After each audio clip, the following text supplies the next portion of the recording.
Hello, I hope you're having a good day. So I'm just putting up a tutorial on 3 different types of watercolor skies. I wouldn't call this one so much a step-by-step. I'm just doing it. Feel free to follow along, but ultimately I just want to encourage you to play with the watercolor pigment and make your own mess, make your own pile of creativity. So here comes the video. I hope you enjoy it.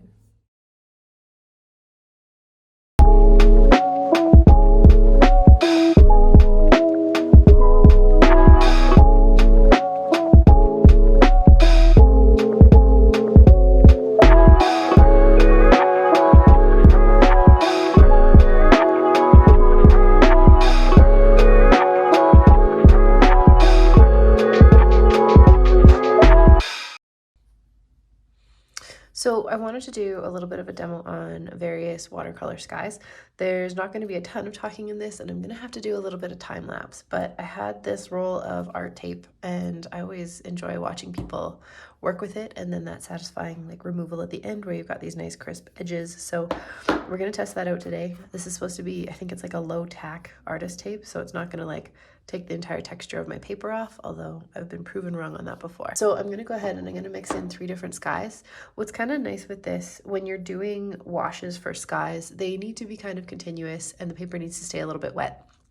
And so to have a couple of different projects on the go, in this case we'll have 3 different skies on the go, it's kind of nice. Like you spend a lot of time just waiting for your paper to dry before you can add another layer on. So I'm gonna do a sunrise, I'm gonna do a blue sky with clouds, and then I'm gonna do like a dark nighttime sky with some stars in it. So I'm gonna use some gouache to just show you how to do that with splattering. So it's a nice quick effect. Yeah, let's do the top one first. So we're gonna mix kind of a nice sunrise. So I like to have kind of wild colors in my sunrise. So we'll mix blue that's kind of like a periwinkle, a little bit of red, yellow, and orange. All right, so here we go.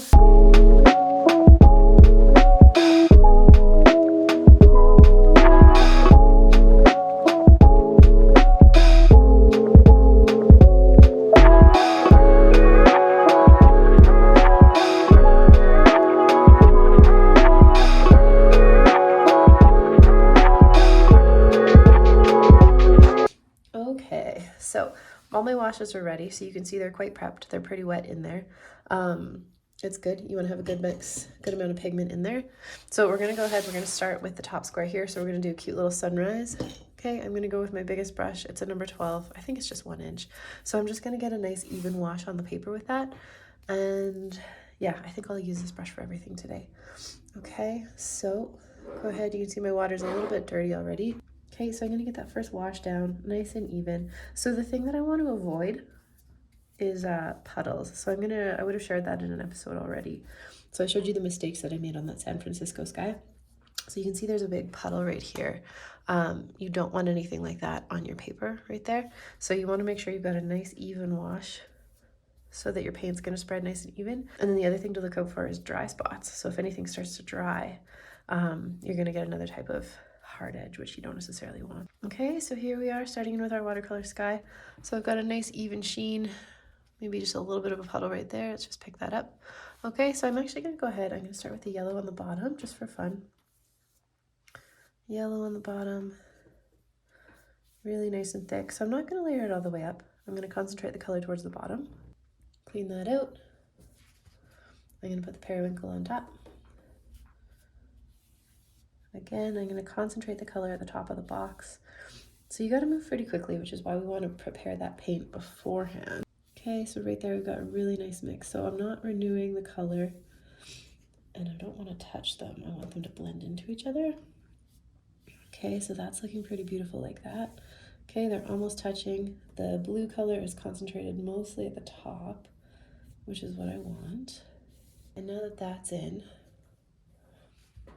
I'm gonna just slightly dry my brush so it's not completely dry. It's still pretty, but it's damp. I've kind of soaked most of the water out. Okay, now I'm gonna go in, I'm gonna grab the red, and instead of doing a flat wash, I'm gonna go sideways, and I'm gonna kind of angle it. Just like that. Okay, again with the orange. Oops, we're getting a little dry here already. Okay, I'm gonna take the orange and same thing. Just run that across the bottom. Okay, so this is a wet in wet wash. So this is all wet paint on wet paper. You can see it starting to curl a little bit. Watercolor paper will do that. Okay, but that's all I'm gonna do for that first sky. Okay, so that's your very first sunrise painting. Now you can see there's a little bit too much water in the paint. You can see the way it's kind of bruising up. So I'm just going back with my brush and I'm just soaking it in there. Okay, that's number one. That's a sunrise. We're gonna call it a sunrise. You can see some lighter streaks in the blue here. That would actually be a really beautiful spot to add in a little bit of purple. So I'm gonna just go ahead and do that. Just get a bit more of that lavender color in there. Go ahead. Again, my brush is decently dry. And I'm just gonna streak it right across. How pretty is that? Okay, I think we might pay for that one just a little. I can see that I've got really wet paint and the paper was a little bit drier. So let's just see what happens with that. Okay, so round number two, we're gonna go for a nice bright blue sky, and I'm gonna take a tissue paper and I'm gonna blot it out to do some clouds.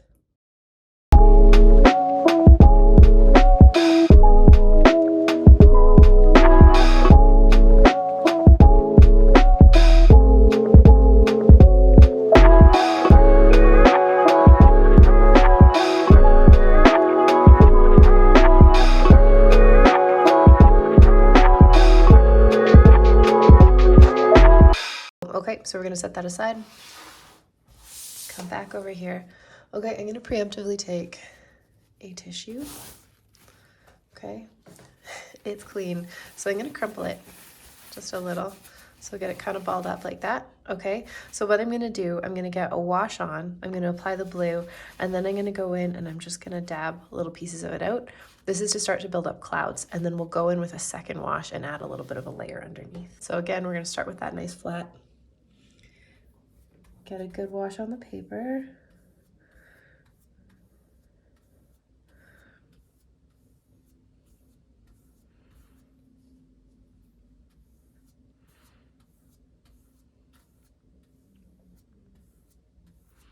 Okay, once again, so we've got a nice wash there. It's a little bit dry here, so I'm gonna just roll over that again. Here we go. Good. Surprisingly, I can see this a little better through the camera than anything else. Okay, I think that looks okay. So that looks good. Okay, I'm just gonna dab the brush once on my paper towel. Go ahead. Again, I like to concentrate the color towards the top. I used this as a trick in one of my classes. So I was trying to draw your eye down into a drawing, and so what I did was I darkened the sky closer to where the roof of the building was in the drawing. But normally if you just take a look at the sky and play observer, it's going to be at its most richest, like up high in the sky, and then it fades as it goes towards the horizon. Okay, and you can see we burnt through that blue really quick, so I'm just going to mix some more really quick while it's still wet.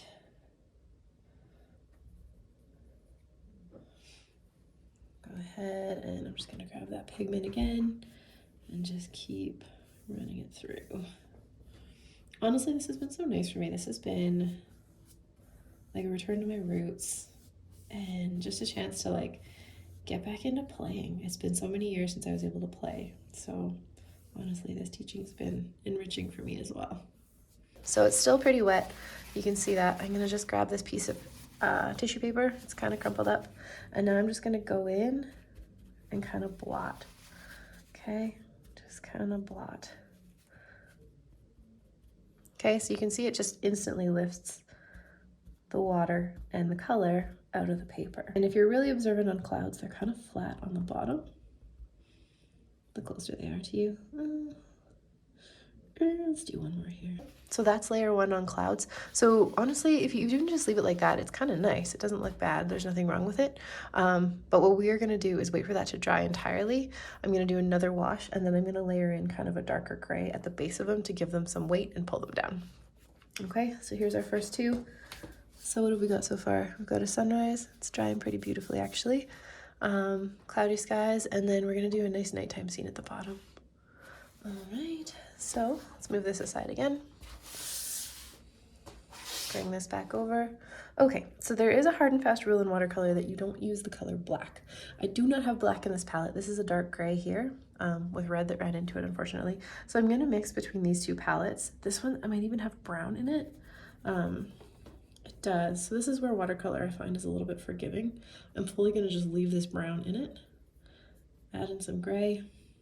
And you can see that gray once you really start to understand your like color breakdown. Like there's a lot of blue in that, hey? I think this is called Payne's gray. Okay, this is indigo blue. It's one of the darkest ones that I have. It's almost gray in itself. This is what a lot of watercolorists will suggest you use for shadows, and it's not bad. Honestly, I've used it for shadows myself. The other thing I like to do sometimes is use lavender. So I'm gonna just get this really dark wash. So this one is just the gray and the indigo. Okay, and then in the one below that, I'm gonna do indigo again. But this time I'm gonna mix in my darker blues. So these are great. I think there's soap on the brush. Okay, and then this one is kind of like a blue-green. It's really like quite teal. You'll see it as soon as I get it in here. One sec. Yeah. But that's pretty like, I don't know, that says night sky to me. All right. There you go. So we're gonna do this night sky with a solid wash of watercolor, and then I'm gonna put the stars in using gouache, and I might trace some clouds in, and I'm actually gonna use like a white pencil for that. Okay, so we're just getting our two washes mixed here. Nice and thick. Night skies probably take a couple washes. You can even put purple in if you want, but purple I find is really instantly aggressive and shows up in there. Okay, so there we go with our washes there. Ready? We're rolling back over here. Okay, this guy's still drying. This one's nice and dry actually. Okay, so let's go ahead. We're gonna get our night sky once again, going back to that number one. Okay, start with a wash. You can see it now because my water's getting a little dirty. Ain't no thing.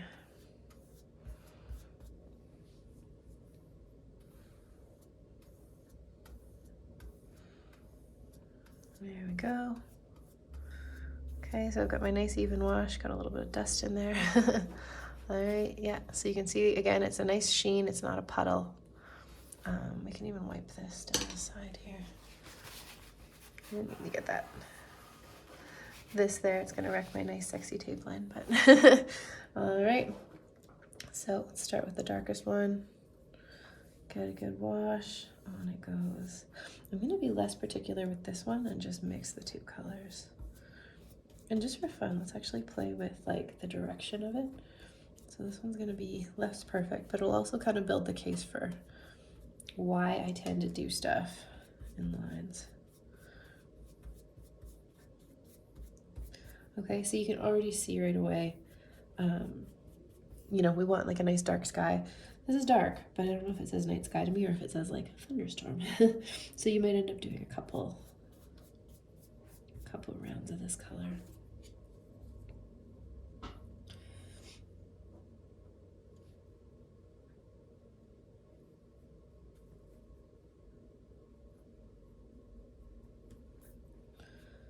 Oh yeah. Nice and juicy. Okay.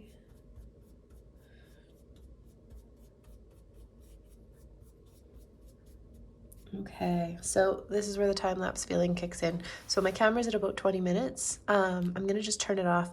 I'm gonna let this dry. When I come back, I'll tell you how long that was, okay? Okay, and we are back. I think that was about 10 minutes. I made some tea. I started another Patreon entry. It's a production day. I'm really excited. Okay, so these are dry. And this is perfect, to be honest. So this one I really like. I like the way the lines turned out.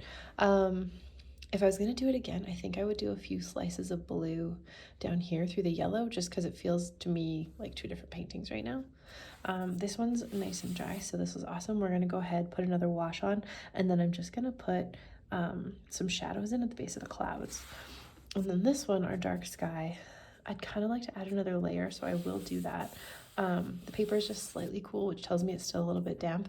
And you can see here, so this is what I'm talking about. The paper was almost dry. I went and I added in more watercolor, and that added bit of water on the paper was more than it was ready to absorb, so I got this like bubbling effect happening, slight one there too.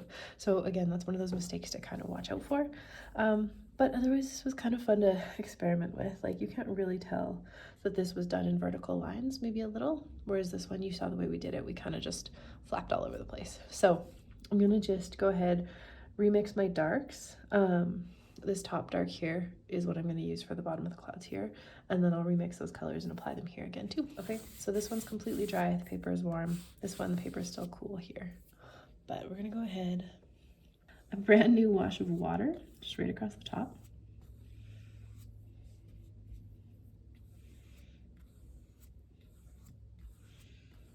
Okay, so you can see the glare. We're kind of softening those clouds just a little bit. This is what I get for using dirty water. Okay, now I'm gonna just use the smaller brush this time. So we're gonna use this guy. Make sure he's not too wet. I'm gonna grab this pigment, and now I'm just gonna kind of trace in the bottom of the clouds, like so.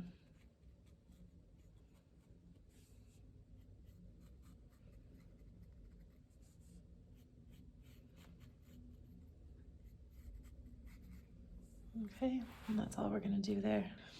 I might try and just pick up, yeah, let's get a little bit of white back in there. Okay, so all I'm doing, I've got a brush that is wet, but doesn't have any pigment on it, and then just where the paper is dry, I'm just going in and picking up, or sorry, where the paper's wet, I'm not sure if I said that. So clean brush, wet paper, and I'm just going in and I'm picking up the pigment off the page to get the white back in the paper. Okay, so it looks, honestly, it looks a lot bolder on camera than it does on the sheet. So let's just see how those look at the end of this. I'm a little out of practice at this technique, but it should fade a little bit. This one's fading quite nicely. Okay, so back down to this guy. Let's just add a little bit of water to that. And a little more pigment. There we go. Oops. Here we go. Okay, so again, we're gonna go in one more wash. So I'm gonna darken this one more time, let it dry, and then I will go and I'll put the stars and the clouds over top of it. Okay, so again, just a nice even wash. Here we go. So I've made my wash and my nice straight lines. And then just like before, we're just gonna mix these in. And you can see right away, like they really do blend.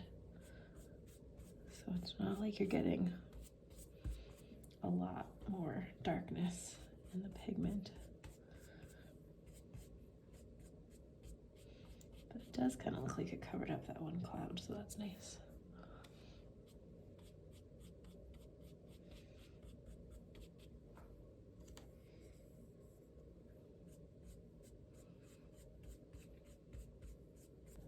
Okay, so again, he's pretty wet right now. We're just gonna let him dry, and then let's see how those clouds do. Yeah, dried nicely. Okay, so we're just gonna leave that. Last thing, we'll come back to this. What is nice is you can kind of see these areas that have like formed naturally on their own. So I'm gonna just emphasize those as clouds, and then we'll do some stars with gouache, and that'll be it. Okay, check back in a bit. Okay, we are back. I'm not sure how long of a time lapse that was. I'm multitasking today, which has been really fun. But yeah, so we can see first layer, we've left that completely alone. It looks good. Again, I would bring the blue down next time, which is great because honestly, I'm preparing for our monthly step-by-step workshop that we do together, and I will take that into consideration. Okay, number two, this looks so much darker on the video, to be honest. On the paper, it's really nice and light, so it's actually quite subtle. It's actually kind of mind-boggling to me how much it pulls that up. So I would play with this a little bit more, so we kind of have these little stars happening. I would just soften the amount of pigment in there or drag it along a bit more next time. But all in all, honestly, I haven't used this approach for a while, and I don't mind it. Okay, and then the last one I'm pretty excited to start with. So the paper's pretty dry now. There's slight coolness to it, so if I was adding watercolor, I'd be a little hesitant. But I'm actually gonna go and use colored pencil, and then I'm gonna use white gouache to get some stars in the sky. So you can see from the way that we feathered in the paint, it kind of naturally made some texture in it, which is really awesome because clouds are kind of an organic thing anyways.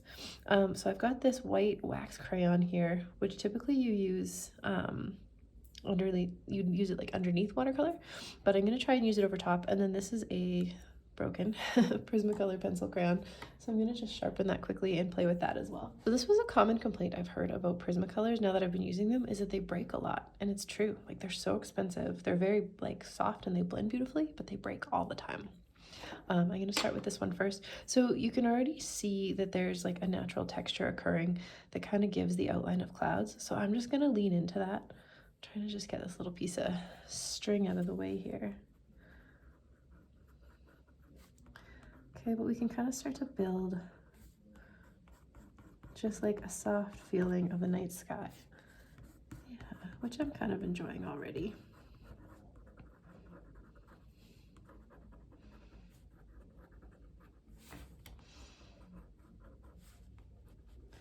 Okay, and this can be, you know, honestly as believable as you want, right? But skies, I think are, I don't know, they're pretty beautiful. They're a pretty natural phenomenon too. Okay, this I almost want to play with like a, yeah, like a wispiness. Let's just switch out to this one. Okay, yeah, okay. So that pencil crayon's a little more obvious.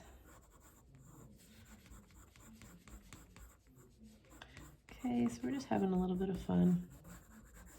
Kind of, what's the word? Ethereal?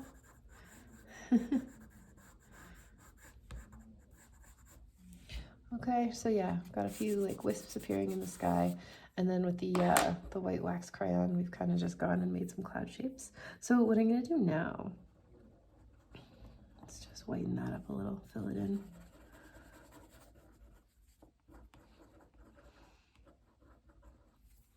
Okay, so what I'm gonna do now, I keep gouache in my palette. It's pretty busted up and cracked. So it's completely dried out. Honestly, I had to break open the tube and then like pile it in there, and you can see it gets pretty dirty because I use it to like lighten washes if I need to make like an opaque pink or a mint green.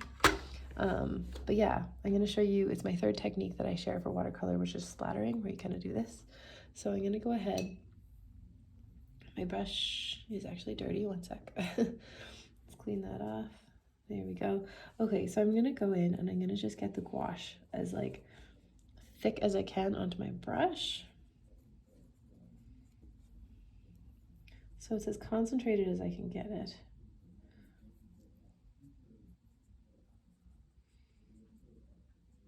Okay, so it's built up into the brush pretty good.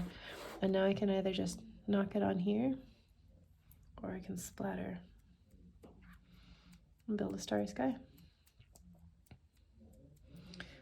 So there you have it. If there's too much water in this, it does dry a lot lighter.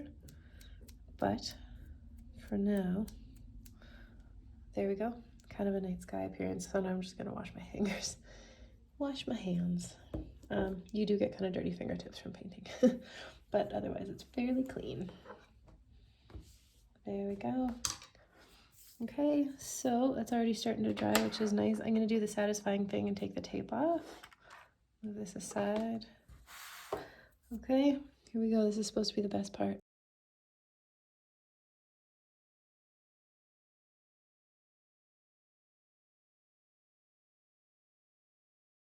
Three different watercolor skies. Kind of pleasing to watch, hey? There we go. Okay, yeah, could have been a little cleaner in here. But anyways, I hope you enjoyed that as much as I enjoyed doing it together. So get out there, have some fun, make some messy, and I'll see you next time.